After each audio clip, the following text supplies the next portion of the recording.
Assalamualaikum warahmatullahi wabarakatuh. Selamat pagi pemirsa media Warga News di mana saja Anda berada.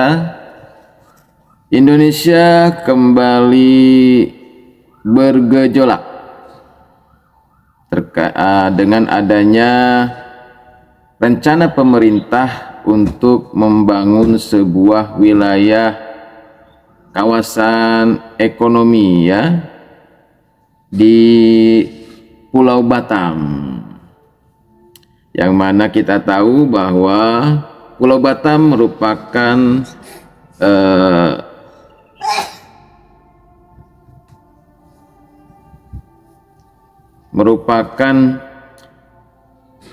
suatu wilayah yang memiliki otoritas khusus di Kepulauan Riau atau Kepri. Karena memang di Pulau Batam ini tanahnya itu tidak boleh disertifikatkan. Jadi seperti itu Sehingga bagaimana mungkin masyarakat di sana ini mempunyai sertifikat tanah Jadi ketika pihak katakanlah dalam hal ini investor mempertanyakan kepada masyarakat di sana tentang sertifikat, pastilah tidak ada.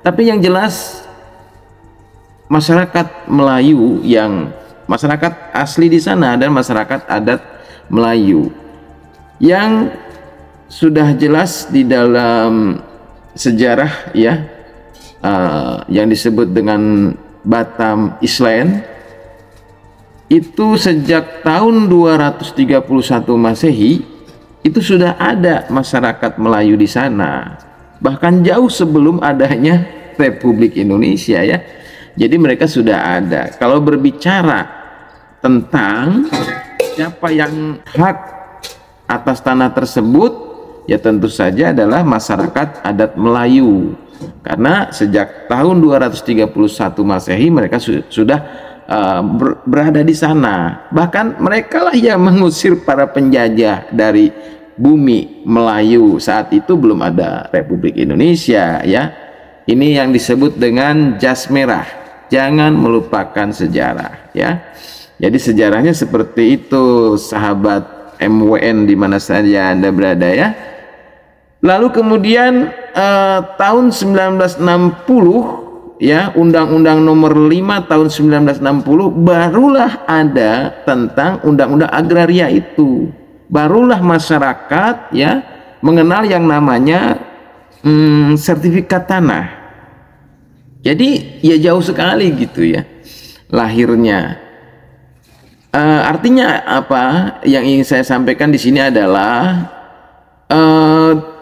tidak tepat juga ketika masyarakat itu dituding ilegal keberadaannya di tanah tersebut ketika didasarkan kepada hukum positif yang ada karena tadi harus dilihat juga secara historinya kapan mereka tinggal di situ, seperti itu Mudah-mudahan pemerintah dalam hal menangani peristiwa ini tidak gegabah Bolehlah melakukan sebuah pembangunan untuk kemajuan negara, tapi tidak boleh mengorbankan masyarakat tentunya. Karena masyarakat Melayu atau Kepulauan Riau, atau katakanlah masyarakat yang ada di Rempang dan Galang itu, pada dasarnya mereka tidak menolak kok untuk pembangunan beberapa perusahaan di sana. Mereka tidak anti investor sebetulnya. Siapapun yang mau berinvestasi selama menguntungkan negara, mereka welcome, silahkan gitu kan.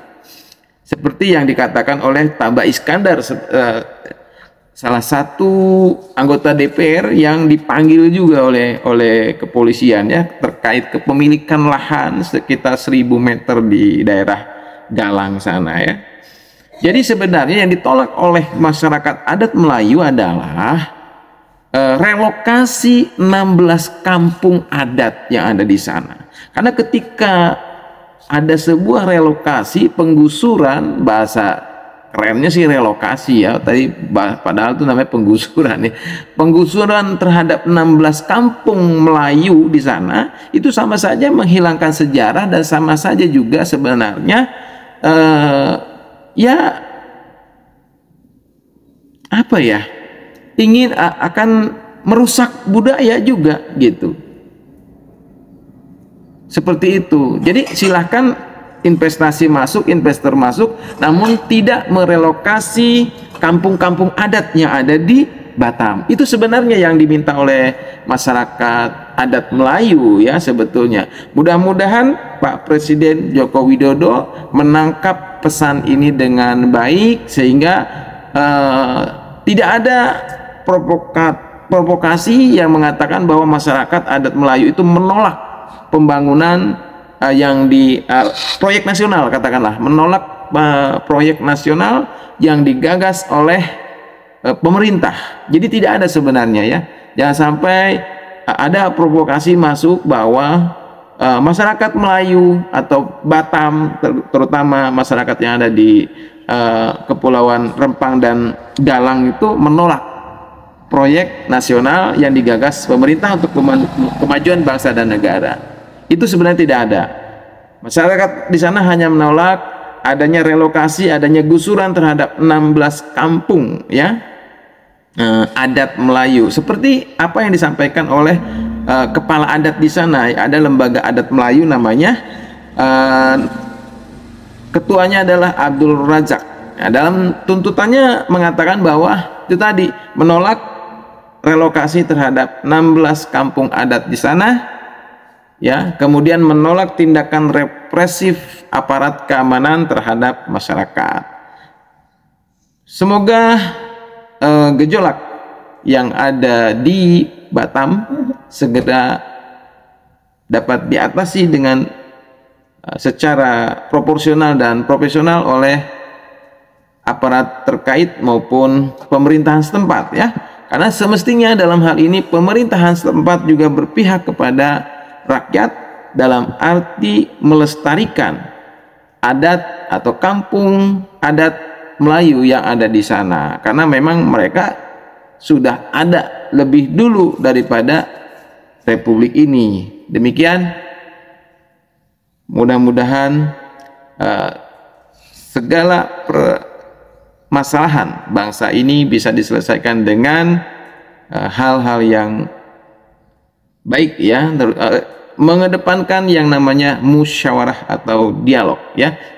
Alangkah indahnya ketika Ketua Adat Melayu Abdul Razak dipanggil ke istana ya. Kemudian DPR juga dipanggil gitu ya. Kemudian seluruh elemen perwakilan dari masyarakat Melayu juga diajak berbicara. Dengarkan mereka, apa mau mereka dan apa yang menjadi keberatan dari mereka, sehingga ya Bapak Presiden tidak mendengar hanya dari ajudan atau anak buahnya saja, karena terus terang saja ya, bangsa ini banyak pembisik-pembisik yang menyesatkan sang presiden ya. Jadi presiden juga harus hati-hati kepada anak buahnya. Ada juga yang kerjanya hanya asal bapak senang ya kan, bagaimana itu udah beres padahal belum beres ya kan, bagaimana itu masyarakat sudah terima. Ini hati-hati juga Pak Presiden ya. Jadi lebih baik Pak Presiden berkomunikasi langsung dengan masyarakat adat Melayu. Saya yakin masyarakat Indonesia semuanya di seluruh Indonesia ini sudah menerima ya konsekuensi dalam bernegara. Artinya semua dulu ada yang namanya kerajaan Sunda, ada namanya kerajaan Jawa, ada kerajaan Bali, ada kerajaan Sumatera, ada kerajaan-kerajaan dulu ya kan. Semua sudah bersepakat untuk hidup bersama dalam dalam satu ikatan bernama Republik Indonesia. Itu saya yakin semuanya sepakat. Namun ketika ada adat budaya yang akan dirusak, maka mereka akan tidak terima akan berontak, ya kan? Seperti salah satu contoh kasus di Batam ini, ya. Mereka wajar saja, manusiawi ketika mereka menolak untuk direlokasi ke rumah susun. Bagaimana kami lahir di sini, beranak pinak di sini sudah ratusan tahun, kok tiba-tiba kami dipindah, digusur untuk ditempatkan di rumah susun? Lah, ini tanah-tanah kami, gitu kan? Ini ada tanah kelahiran kami yang kami yang nenek moyang kami perjuangkan dari penjajahan Belanda. Kami berjuang untuk ini, gitu kan? Tiba-tiba investor masuk, orang asing, kan gitu kan? Itu kan sensitif itu, ya kan? Bukan masalah investor orang asingnya sebenarnya. Silakan saja, ya kan? Siapapun yang berinvestasi di sana atau di Indonesia ini sebenarnya tidak masalah. Mau setan, mau jin, siluman, silakan investasi di Indonesia. Tapi tidak menggusur orang-orang yang memang sudah tinggal di situ ratusan tahun sebelum Indonesia berdiri, sebelum Republik ini ada. Ketika itu dilakukan, maka akan timbul perlawanan. Itu ya sebetulnya itu manusiawi saja, ya. Jadi betul apa yang dikatakan oleh Bapak Jokowi bahwa ini sebenarnya hanya miskomunikasi aja. Itu tadi, hindarilah orang-orang yang bermental ABS asal Bapak senang, ya. Pak Jokowi harus sadar bahwa banyak di antara pejabat yang mentalnya mental ABS, ya, tidak menjelaskan masalah dengan yang sebenar-benarnya, ya. Seperti itu. Jadi terjadinya ketidakadilan, terjadinya tindakan represif aparat keamanan, ya, terjadinya perampasan hak masyarakat sebenarnya adalah karena adanya mental para pejabat yang bermental ABS tadi, ya. Demikian. Salam Indonesia, salam toleransi untuk kita semua. Atau yang menghalang-halangi eksekusi hak atas hukum itu supaya ditangani dengan baik dan penuh kemanusiaan. Itu sudah ada standarnya, ya. Itu masalah tindakan pemerintah dan tindakan aparat, supaya Polri hati-hati. Tapi masalah hukumnya juga supaya diingat. Banyak orang yang tidak tahu bahwa tanah itu, Rempang itu sudah diberikan haknya oleh negara kepada sebuah perusahaan, entitas perusahaan untuk digunakan dalam hak guna usaha. Itu Pulau Rempang. Itu tahun 2001-2002. Sebelum investor masuk, tanah ini rupanya belum digarap dan tidak pernah ditengok. Sehingga pada tahun 2004 dan seterusnya menyusul dengan beberapa keputusan, tanah itu diberikan hak baru kepada orang lain untuk ditempati, ya. Padahal SKH-nya itu sudah dikeluarkan pada tahun 2002 secara sah. Nah, ketika kemarin pada tahun 2022 investor akan masuk, yang pemegang hak itu datang ke saat ternyata tanahnya sudah ditempati. Maka kemudian diurut-urut ternyata ada kekeliruan dari pemerintah setempat maupun pemerintah pusat, dalam ini Kementerian LHK. Nah, lalu diluruskan sesuai dengan aturan bahwa itu masih menjadi hak karena investor akan masuk. Nah, proses pengosongan tanah inilah yang sekarang menjadi sumber keributan, bukan hak atas tanah, ya, bukan hak guna usahanya, bukan hak guna, tapi proses, karena itu sudah lama kan, belasan tahun orang di situ tiba-tiba habis pergi misalnya. Meskipun menurut hukum kan tidak boleh, karena itu ada haknya orang kecuali lewat dalam waktu tertentu yang lebih dari 20 tahun. Pak, katanya itu kan pemukiman tanah ulayat ya Pak, 37 kampung tua, kampung Melayu. Nggak tahu saya, nggak tahu. Pokoknya proses itu secara sah sudah dikeluarkan oleh pemerintah tahun 2001-2002. Jadi di catatan pemerintah tidak ada yang menyebutkan kalau itu tanah ulayat gitu ya? Ya mungkin yang tahu itu BPN dan LHK ya. Saya nggak hafal satu persatu kasus itu. Saya kan nggak pegang catatan kembali. Pak, mungkin mungkin tidak. Bisa dijelaskan lagi Pak sedikit soal kekeliruan dari pemerintah dalam hal ini kayak berapa? Ia mengeluarkan surat itu, surat izin penggunaan oleh pihak lain yang tidak berhak. Itu kalau tidak salah sampai 5 atau 6 keputusan itu dibatalkan semua karena memang salah sesudah dilihat dasar hukumnya. Itu lebih tepat dilakukan daripada misalnya dibiarkan berlarut-larut karena haknya itu ada dan itu mau investasi. Orang sekarang sudah banyak investor mau masuk, ternyata tanahnya tidak ada sehingga harus dikosongkan. Itu saja masalahnya sebenarnya. Tinggal sekarang kan perlu mungkin uang kerohiman, bukan uang ganti rugi karena mereka memang tidak berhak. Uang kerohiman ini dan bagaimana memindahkannya dan kemana, mungkin itu yang perlu didiskusikan antara pemegang hak bersama investor dan rakyat setempat. Menurut saya itu lebih bagus. Tapi kalau hak yang sudah dimiliki tidak kita berikan, itu berarti pemerintah melanggar hukum juga.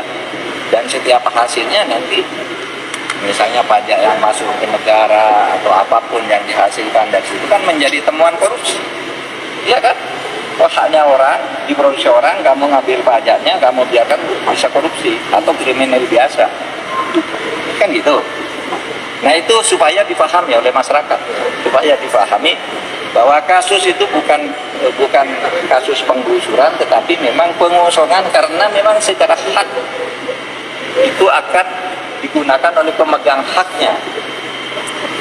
Tinggal soal kerohimannya berapa, pemindahannya kemana, dan jangan sampai menggunakan kekerasan kecuali dalam keadaan tertentu yang sudah gawat, ya kan? Kan banyak juga orang sudah tidak bisa membela diri dari perpojokan terpaksa mungkin menggunakan gas, senjata atau pentungan karet atau apa. Cukup ya. Tapi ini ada anak-anak Pak, apa gas air mata tetap dipertimbangkan? Orang tua sama harus dihormati semua. Kalau ditanya nanti anak-anaknya sudah digendong, nanti kamu tanya lagi, Pak yang gendong pincang Pak. Artinya sudah melakukan tindakan yang berlebihan ya Pak dalam proses. Bidang politik, hukum dan keamanan Menko Polhukam Mahfud MD jelaskan duduk perkara persoalan tanah di Pulau Rempang, Batam, Kepulauan 11 Pak. Ya 1 jam saja, tidak lama. Jadi saya diundang untuk memberikan keterangan dalam rangka penyelidikan status lahan di Rempang.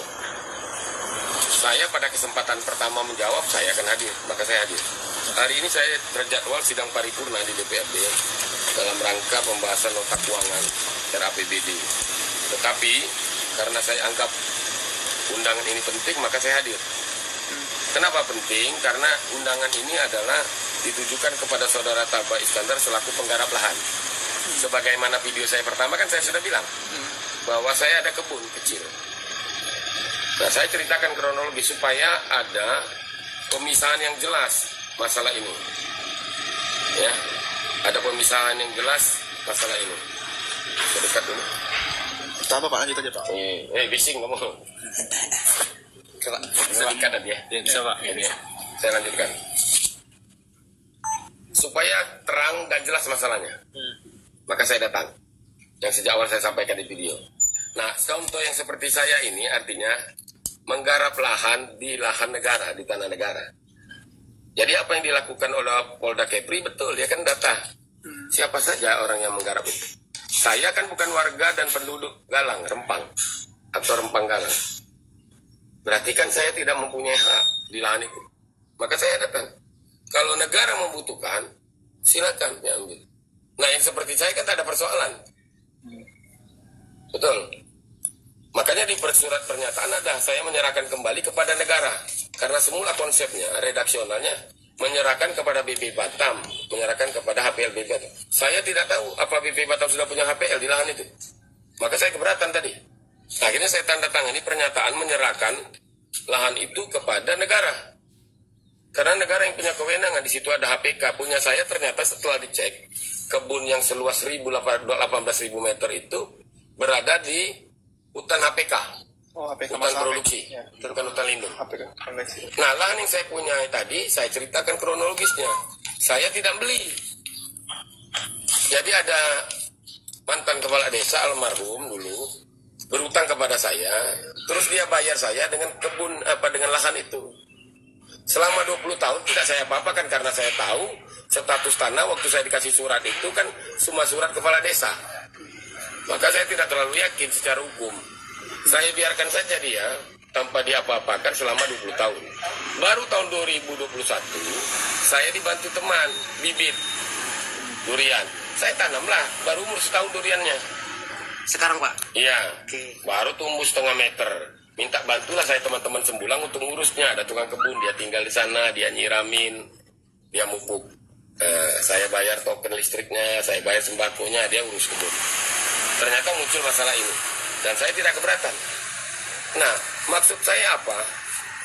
Ini yang harus dilokalisir masalah tentang Rempang. Orang-orang penggarap-penggarap liar ini jangan digabungkan masalahnya dengan penduduk, warga tempatan. Maka cara penanganannya berbeda. Jadi orang penggarap seperti saya ya tangani secara tegas. Tapi penduduk perlakukan dia dengan adil dan manusiawi. Dia tidak tinggal, menurut saya ngawur. Mereka tidak punya sertifikat katanya. Mereka itu sudah ada. Kalaupun tidak punya sertifikat, kesalahan siapa? Itu rakyat yang di pinggiran, hinterland, yang sulit mengakses perizinan dan segala macam.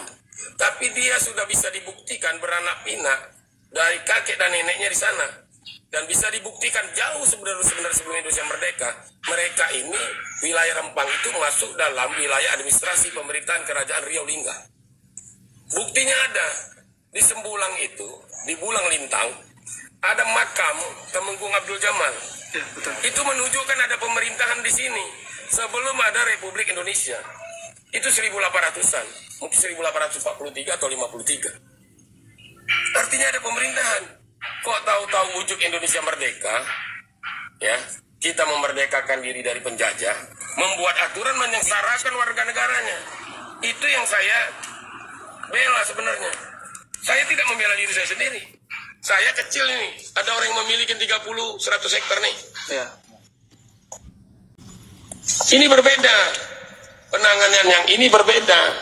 Yang saya maksud, yang saya bela adalah rakyat Rempang, penduduk asli Rempang.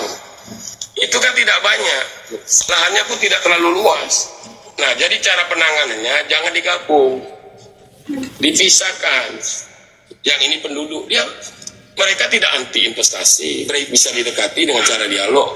Nah, yang ini udah betul diskripsi panggil, Pak Tabah punya lahan, punya. Untuk apa Pak? Tanam kebun, durian. Itu Pak, punya Bapak masuk di HPK. Waduh, saya tidak tahu, memang saya tidak tahu. Ya. Karena 20 tahun saya pun tidak peduli pada tanah itu. Tahu-tahu ada teman ngasih bibit, saya tanam. Ya sekarang mau diambil negara, silakan. Tadi mau ditulis menyerahkan lahan ini dengan sukarela kepada BP Batam.